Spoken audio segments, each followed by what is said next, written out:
Hello, everyone, and welcome back to this episode of Just Another Year Chicago. My name is Nick Roti. I am joined alongside London Beth, and today we have a lot to hit on in regards to the Chicago Bears' current offseason position. What is Ryan Pace doing? Is it good? Is it bad? Who knows? But before we begin, we want to give everyone a shout out. Thank you for 100 followers. We're really excited for all of you watching our channel, and we continue to grow. So thank you very much. But let's get into sports.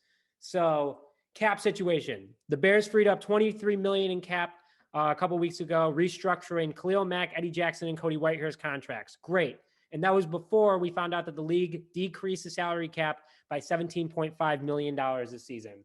So cap was a huge issue for plenty of teams, not just the Chicago Bears. That's why this offseason has been so insane. If you're keeping up on Twitter, a lot of things are happening. A lot of fan bases are either happy or they are super frustrated. So first things first is we're going to go over the Chicago Bears players they have re-signed from their roster last year, followed by players they could re-sign. Then we're going to do players lost, players that might be on the move, and then players that we've currently signed. All wrapping up with where do we want Ryan Pace to take money that we're potentially going to have or currently have input forward. So London, you ready for this? I'm ready. All right, let's get started. Number one, the Bears have re-signed defensive tackle Mario Edwards Jr. to a 3-year deal. I give this a B+. Great depth player, awesome defensive tackle, and the potential. And this might have been a plan considering we might lose Akeem Hicks. London, what's your score? Yeah, I'm going to B+ also. Had a really productive year. Is young. Got him on a long-term deal. So yeah, I mean, good depth player. We just lost Roy over to Jacksonville. So yeah, B+. B+. All right. B+ for Mario Edwards Jr. Keep that in mind. Kicker Cairo Santos signed a 5-year extension for the Chicago Bears. I gave this an A. The Bears have been missing a kicker for a long time. If we had a kicker back in 2018, the Bears could be in a lot different position right now. That double doink really took the life out of this team. London, score. I hope this doesn't mess up the mic, but that is a complete A+. A+. All right. We've been struggling. And plus. We finally got a consistent kicker since probably Robbie Gould. Right. He deserved the money. Sad Eddie Pinheiro never really got a shot after that. But guess what? That's the NFL. Guy came in, dominated, good signing. Hey, you run a business, you want that business to succeed, you keep good assets. And, unfortunately, if there's not the room anymore, you can't do it. And in the NFL, teams usually only have one kicker. And Eddie Pinheiro is going to want too much money because he is a good kicker. So best of luck to Eddie Pinheiro. Punter Pat O'Donnell signs a 1-year deal. Makes total sense. I give it a B. I like Pat. I don't think he's the best punter in the league. I think he's top 10. He's not number 1. Like Brad Mayer. Brad Mayer was the best punter in the league when the Bears had him. So I give this a B. I like that it's a 1-year contract, and usually punters only get 1 to 2 year contracts. So London, thoughts? Yeah, I mean, if he keeps doing what he's doing, he's a pretty reputable person out in Chicago. He's been around since we drafted him out of Miami. He's kind of in the middle of the pack. So, I mean, for me, I would go B+ here also. Keep signing the 1-year deals until his leg gives out. That's kind of what punters do now. And he's still young. I mean, like Brad Mayer played for the Bears, I believe, for 17 seasons. O'Donnell's been on the team for 10. So it's kind of like a long snapper. You kind of keep him around. So if it ain't broke, don't fix it. It's an easy position. It's a cheap position. So agreed with you there. Number 4, offensive tackle Jermaine Infidai on a 1-year contract. That's $5 million. I gave this a C+. I think he made progress over the end of the season. He looked a lot better at tackle instead of interior. But also I think it was kind of a trade weapon and recruiter for Russell Wilson at the time, who's still not off the table, but I give that a C+. He's a decent tackle. He gets a job done. I think we're going to draft a tackle, but London, score.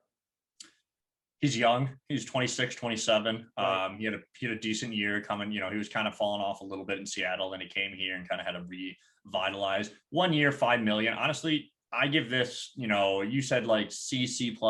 I'm going up a little bit to a B here, just because of his age, and it's only 1 year, $5 million. If he falls apart, does terrible this year, we're not locked into him. Right. So I think better contract for the player, but he played the whole season, didn't really see any terrible to him. So, I like that. I just think we paid him too much, especially with how the cap is. I think we paid him too much. We paid him more than last year, even though he did play better. We paid him too much. So I'm going C plus. London's going B. I'm B minus maybe or B. B minus. Yeah, probably B minus. Okay. Okay. Defensive back Deion Bush on a 1-year deal. I gave this a B plus. Deion Bush is a great depth guy, great special teamer. He's filled in. He's a great slot, a nickel corner. Overall, I'm going B plus on this. London. Yeah, for me, a little lower. I'm gonna go B minus C plus. The only reason why Deion Bush came out of Miami, I thought he was going to be a little more dynamic out of Miami than he was. And he turned out to be kind of like an ultimate special teams player. 1-year deal, good contract. Do I think we could go out and find somebody that can at least produce a little bit more on the defensive side in free agency or in the draft? Sure. Will he be a backup and a special teams guy? Yeah, that's why I understand the 1-year deal. So just because of his lack of production, like actually on the field when he gets on it, is why I can't give it over, a C plus. Okay, fair. So B plus, C plus for Deion Bush. Wide receiver Allen Robinson officially signed the franchise tag. A plus that. That is huge. Allen Robinson is back on the roster for sure right now. That he still could get traded. He still could go elsewhere. But with the rumors that are around, the Bears potentially bringing in Kenny Galladay, who would create a 3-headed monster in Chicago with Darnell Mooney, Kenny Galladay, and Allen Robinson. Great move to finally sign him. London, what are your thoughts? I'm happy he signed it. That's not a grade. I really think it was because of the Chicago Bears. I think you saw what was happening with Juju, what was happening with Corey Davis for the Jets, and what was happening with Keelan Cole and all these other wide receivers. And honestly, the wide receivers are not going to get paid, and probably until next year when the cap goes back up. He's aware of that. 1 year, $18 million. Currently, he's going to make more than almost every other free agent that, wide receiver that was going to sign it. So honestly, I think the market of wide receivers is the only reason why he signed this. Yes, it's still an A+ signing. We get to keep him for a year, but I don't think he was like, they signed Andy Dalton. I'm signing it. I'm in. You know what I mean?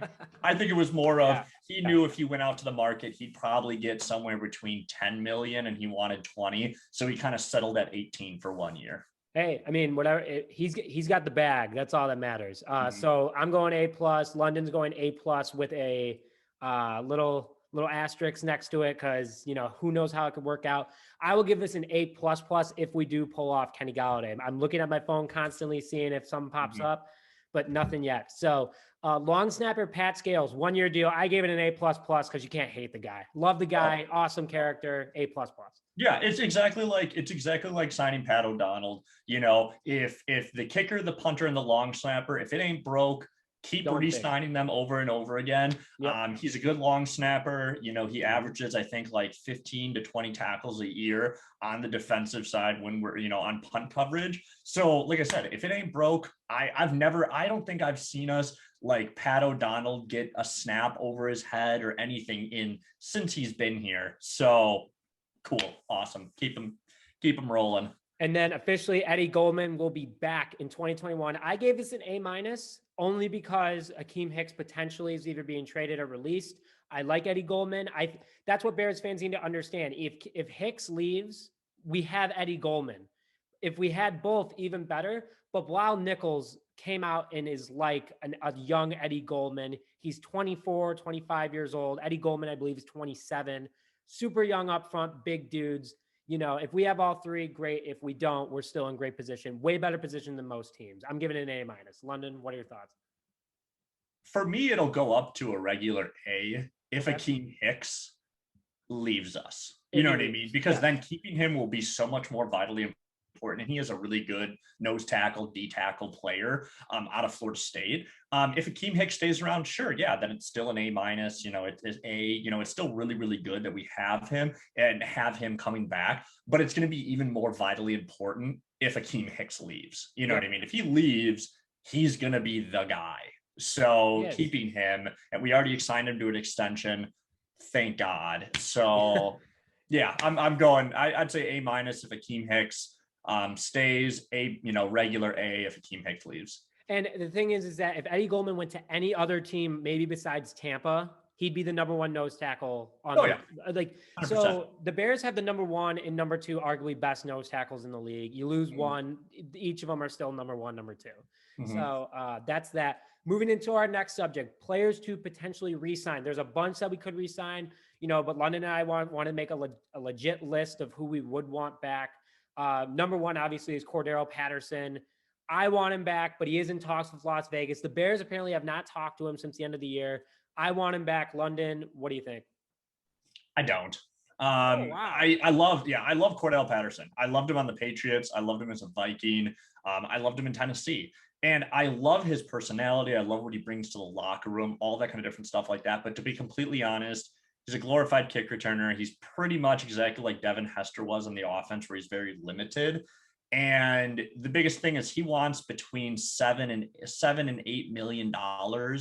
And honestly, I can't justify paying him $7 to $8 million when that's literally what Juju Smith-Schuster just got. You know what I mean? Like, and it's no offense to him, but the wide receiver market is terrible this year. He primarily played, other than when injuries happened, wide receiver for us. And honestly, I mean, sure, if he takes a pay cut and we'll take $1.5 million, sure, bring him back. But as a glorified punt returner, a wide receiver, and with the wide receiver market and the running back market being what it is right now, I can't justify bringing him back, because he had little to no impact on the offensive, field for us last year. Yes, in the kick return and punt return he did, but that's about it. So, yeah, I'm just going to go quick back on you. And this is a good argument here. I see what you're saying. He wants a lot of money. I think that the problem is that he's such a big guy. He could have played tight end, and Matt Nagy just didn't want him to. So let's say we do get rid of Jimmy Graham, which I think is very likely to happen. We'll talk about that in a second. But let's say we got rid of him. You have another big guy who knows the offense. Cordero Patterson is not a running back. I thought that was just a stupid experiment. So London does not want him back unless it's for the right price. I want him back. And now London's saying that for the right price. I would go as much as $5 million for Cordero Patterson. That's what he was getting paid before. And again, he's a kick return specialist, but everything gets kicked out of bounds anyway. So, it's hard to say. I don't want to pay $5 million for one kick return a year. That's likely going to get called back because they always get called back. So, going on to the next one, strong safety, Tayshaun Gibson Sr. I want him back. He's a free agent right now. We got him on a steal on a 1-year, $1 million contract last year to be a starter. He was the leader of interceptions on our team almost for the whole season. He's a good mentor. We still have a lot of young DBs that are talented, but we need him back. If we can get him back on another, like a 1-year, $3 million deal, I would take him. London, your thoughts? Yeah, I agree. I think he was kind of the bright, I think he was a little bit of a bright light on the defense that we randomly got him from the Houston Texans, and he ended up having a really good start to the year. Didn't finish very well, but he started really, really strong. And again, we just lost Kyle Fuller, who was probably the old, like, kind of mentor and, the guy in our secondary room. And so I would say, like I said, I don't know if I'd go 3 million, but if it's around 2 million, maybe 3 million, I'd think about it. For 1 year, keeping him again, just because that keeps that veteran presence, because now it's Eddie Jackson's secondary. You know what I mean? And I don't exactly know, just with how out there and all that kind of stuff Eddie is, what he is as a leader. I think Kyle Fuller was more of that silent leader, so we'll have to see how Eddie steps up into that. But I think Taysom Gibson really balances that kind of out as the old guy. He kind of reminds me of like a young on the Bulls. You know what I mean? Like, still produces, old, good veteran. And so, I would say for the right price, around 2 to 3 million I'd bring him back. Okay, great. Well, we're aligned on that. Next, special teams specialist. Just because this guy is so legit at special teams. Sherrick McManus, 100% want him back. He is a leader. He has been through the Bears through thick and thin. He's still like 33, 34 years old, but he's a special teams guy. And then if we have to have him come in on defense, he is a good defensive back. You know, he got a lot of injuries last year, unfortunately, but you can't blame him for that because COVID ball. There was no preseason, minicamp was not a lot. I want him back, and he always does like $1 million contracts. So if we can get him back on $1 million, I want him back. London, thoughts? Yeah, we get him back on $1 million, totally fine. He's a great special teams player, has been a cornerstone of our special teams for a while now. So yeah, on $1 million, sure. If he wants a pay raise, not a chance. Not a chance. But yeah, if he's good at sticking with that, yeah. Okay. Well then, double yes for the right price. Another safety special team specialist, DeAndre Houston Harris, 1,000% yes. I would pay this guy more because of the hit that he had during the Tampa Bay Buccaneers game that saved that game in the final drive. 100% want him back. He can play defense. He's really good on special teams too. I like him if we can get him for the right price, but I would pay him more than McManus, to be honest. But your thoughts, London? Yeah, honestly, if I had to choose between Houston Harris and McManus, if we could only pay one of them as like our glorified, like main special teams guy, I'm taking Houston Harris. He's younger. He proved last year that he could come in and at least contribute somewhat on the defensive side when injuries started to kind of happen. But he's also a really solid special teams guy. And since he's younger, he might, be a little cheaper and want to stay around and keep proving himself in Chicago. So if I had to, I would keep both of them for the special teams reasons. But if I had to pick one of them, I'm taking Houston Harris. He really showed that on special teams, and even when he comes in sometimes on the defensive side, he can contribute. Okay, couldn't agree more. That's a very fair point. So finally, super fast, Bartevius Mingo. I would say yes if the price is right. I think he had a great bounce back year last year. He was on Tampa the year before, kind of struggled, came to Chicago, played really well. I even said like I would rather have him in for Trevathan at some points because he's faster. Or who did we have in Woods? We had Woods in because Roquan got hurt. I would rather have him in as a backup or even over Trevathan at this point, because if Trevathan has another slow start, we got to have that speed. I'd want him back. But super quick thoughts before we go to the next subject, London. Yeah, the only problem with Mingo is he's kind of one of those linebackers you can almost find anywhere. You know what I mean? You can find one in the draft. You could find one for cheaper. So yeah, I mean, if he wants to keep what his contract was, which was extremely cheap, it wasn't like what we wasted on with Quinn. I mean, yeah, he's athletic. He's good. He had a better year than Quinn. He had a better year than a guy. He had a better, yeah, exactly. He had a better year.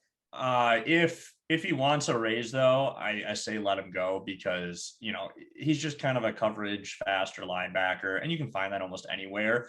Good depth, though. Good depth. So, yeah. So if the price is right, absolutely. I would say, I don't know what his contract is right now, but if it's almost exactly the same, a little bit under, and you want to sign again to stay in Chicago, likes the city and all that kind of stuff, yeah, I'm okay with Mingo. Great. Okay, so that is the section for players that can potentially be re-signed that we think is a valuable asset. Topic number 4, we're just going to go through really fast. As players the Bears have lost, and there's a lot of big key names here. Brent Urban has left for the Dallas Cowboys. Huge loss. We're going to miss Brent and Kate on Twitter. They were so much fun to interact with, but also we almost got Kate to come on here. We were so close. We were so close. Kate agreed with Brent to come onto our show if he re-signed with Chicago. If he re-signed. So thanks a lot, Ryan Pace. Ryan Pace just totally killed us because we almost had Kate and Brett come on if he was going to re-sign with Chicago. He ended up not. They're gone. It was sad, but hey, her exit was really, really great. She was all over Twitter talking about how she loved Chicago. And that's the weird thing is a lot of players, when they leave Chicago, I know like Greg Olson was on Colin Cowherd's new podcast, The Volume. He cried for days. Yes. You know what I mean? So, I mean, it was great to see. I hope he's going to be really great depth there. Their defense kind of sucks. So he probably will get more reps, honestly. Yep. Okay. So we're just going to fire through this. But we had to tell that story. We had to say something. It's so funny. We had to say something about Kate. So Roy Robert Harris Jr., just Roy Robert Harris is going to the Jacksonville Jaguars. Shout out to him. Great contract. Definitely deserved the bag.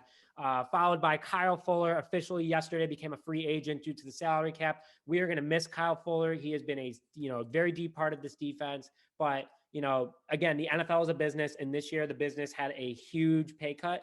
So best of luck. I think he's going to go on a 1-year contract somewhere and then try to get one more big contract. But who knows? And Bears fans, don't panic, because if we don't get Galladay or anything and Fuller wants to come back, I mean, there has been no bad blood I've seen on Twitter with Fuller. He could come back on a cheaper contract, and there's going to be a much bigger salary cap next year. Yes, Really London. quick, just because Kyle Fuller is probably the only relevant one we'll say other than the last one.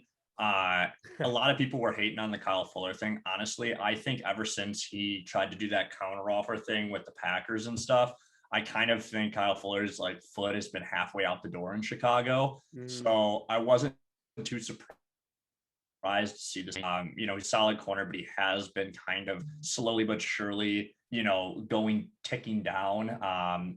You know, but he was still a stellar corner. Sad to see him go. You know, everybody thought he was a bust, and he became a very, very, very good top 5 corner in the NFL. But I really think that his foot's been out the door for at least the past 2 years. Yeah, absolutely. He's had a bad attitude sometimes on the field, but he's gotten the job done. That's what it's been. But, you know, best of luck to him. Buster Screen, gone. Yeah, see ya. Bye. Rashid Collard, gone. Bye. See you later. Eddie Pinheiro, unlucky situation. Best of luck. Best of luck in your next team. And the final one, Mitchell Trubisky signs a 1-year contract with the Buffalo Bills. I hope that he gets a ring, but, you know, best of luck, Mitch. Thanks for the memories. Sorry it did not work out in your favor, but it's business. It's business at the end of the day. But going out and getting Andy Dalton, I don't think was the best decision, but it's over with. We have to move on. Best of luck, Bills Mafia, to Mitch Trubisky. Number 5, because we are running low on time here. Players that might be on the move. Akeem Hicks, a lot of cap, older. We have a lot of defensive linemen we talked about before, but he is the life of the defense, so it's going to hurt to get rid of him. Bears fans, you got to understand he's going to retire sometime. He's going to be gone sometime. He could have been gone next season anyway. So, you know, Akeem Hicks, you've been here for thick and thin. You were a steal of a free agent signing. Best of luck to you in your later roles. London, any quick comments about Akeem Hicks? Biggest thing about Akeem Hicks is when he wasn't on the field this season, we were noticeably worse. Yes. But I would like to see what would happen if we would have had Eddie Goldman during those times. So we had neither of them. So we were going to like the 3rd and 4th guy on that list. Roy stepped up a lot. That's why he got the big contract. Kudos to him. And then he got hurt. You know, and then he got hurt. So honestly, yeah, I understand this. I mean, if a trade offer happens, we get like a, I don't know, 3rd or 4th round pick and something, whatever. I'm okay with it just because we have Eddie Goldman. I know I alluded to that before. Right. And so, you know, if like I said, if Eddie Goldman comes back and Akeem Hicks is gone and we suck terribly, then we know. Then we know. Next player on the list, Jimmy Graham, big contract, not willing to take less pay as of right now, but he did mentor Cole Kmet. We had a lot of struggles with Kmet earlier in the season, and then he ended up turning out to be a beast. I mean, he is a big person. He is a very large kid. He's young. He's fast. He's a bright future of a tight end. There was a lot of doubt for them in the beginning, but I want Jimmy Graham back. I'd love to see him come back, but he has to also understand that this team needs to sign other players to make this team better. And, you know, if he wants to make the bag, there's other bags elsewhere. So, you know, thank you for a great year. Thank you for mentoring Kmet. I know they have a good relationship, but I see Jimmy Graham getting on the move. London, any like super quick comments? Yeah, super quick comment. I don't know why, but tight ends are making more money in this free agency than wide receivers are. So he probably sees that. His agent probably knows it. And so he probably wants more money. We guarantee we just can't do it. I love Cole Kmet. I think Cole Kmet, like watching him catch a 5-yard catch and like a 5-yard like slant route and then try to run through 4 people is exactly what you want out of your tight end. I think Jimmy showed him a lot of that. And, you know, I'm sad to see Jimmy Graham go, but it's okay. Yeah. And then, you know, quick final comment, Anthony Miller, Javon Wims, troubled players on the roster, a lot of money. I think they're both gone. London, thoughts? Yeah. I mean, Anthony Miller and Wims. Yeah. Bye. Bye. And then our final topic before we go into who we should sign, Andy Dalton, 1-year deal.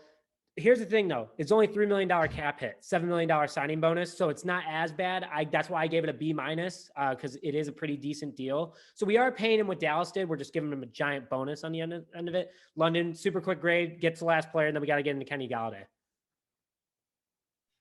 Downgrade from Mitchell Trubisky, C+. C+, done.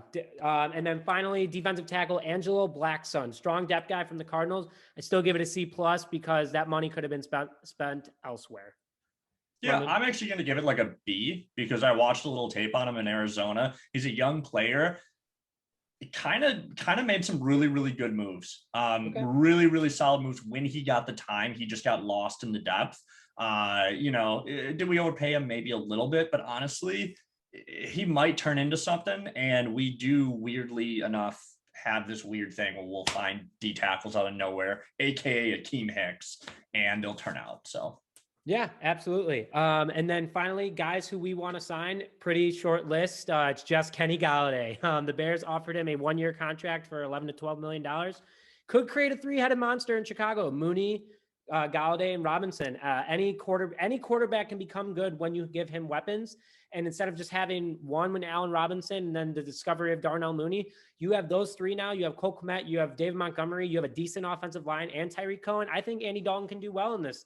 That's who London and I are both lining up on and who we want to come to Chicago. Any last second comments, London? yeah, last second comment on Galladay really quick is 11 to 12 million would be on the higher end. That's bad wide money. receivers. I don't know what the Giants are going to pay him. I think he might kind of use this as a boost and get paid more money. I don't know what the Giants, the Ravens, or whoever else might pay him. But if we're on the top of the list, 11, 12 million, that's a pretty good amount. I could see him signing. Same, I know we're going to talk about Adoree Jackson, same kind of thing. Corners really aren't getting paid. Offer him $7 million for a year.